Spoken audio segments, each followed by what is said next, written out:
ಬೆಳ್ಳಂಬೆಳಗ್ಗೆ ರಾಜ್ಯದ ವಿವಿಧೆಡೆ ಲೋಕಾಯುಕ್ತ ದಾಳಿ ಆಗಿದೆ. ಮಂಡ್ಯದಲ್ಲಿ 3 ಕಡೆ ದಾಳಿ ನಡೆಸಿದ್ದಾರೆ ಲೋಕಾಯುಕ್ತ ಪೊಲೀಸರು.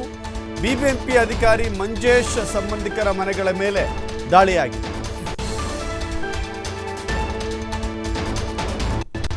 ಇದು ಲೋಕಾಯುಕ್ತ ಶಾಕ್ ಕೊಟ್ಟಿದ್ದಾರೆ. ಬೆಳಗ್ಗೆ ಭ್ರಷ್ಟ ಅಧಿಕಾರಿಗಳಿಗೆ ಚಳಿ ಬಿಡಿಸಿದ್ದಾರೆ.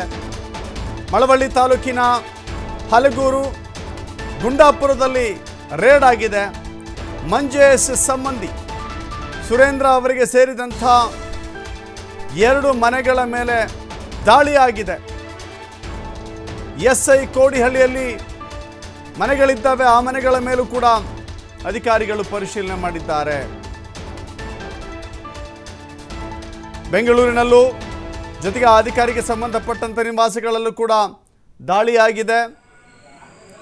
ವಿಜಯನಗರದಲ್ಲೂ ಕೂಡ ಲೋಕಾಯುಕ್ತ ಅಧಿಕಾರಿಗಳು ದಾಳಿ ಮಾಡಿದ್ದಾರೆ. ಬಿಬಿಎಂಪಿ ಅಧಿಕಾರಿ ಮಂಜೇಶ್ ಬೆಂಗಳೂರಿನ ನಿವಾಸ ಹಾಗೂ ಅಥವಾ ಅವರ ಸಂಬಂಧಪಟ್ಟಂಥ ಮಂಡ್ಯ ಮಳವಳ್ಳಿ ಸೇರಿದಂತೆ ಅವರ ನಿವಾಸಗಳ ಮೇಲೆ ದಾಳಿಯಾಗಿದೆ.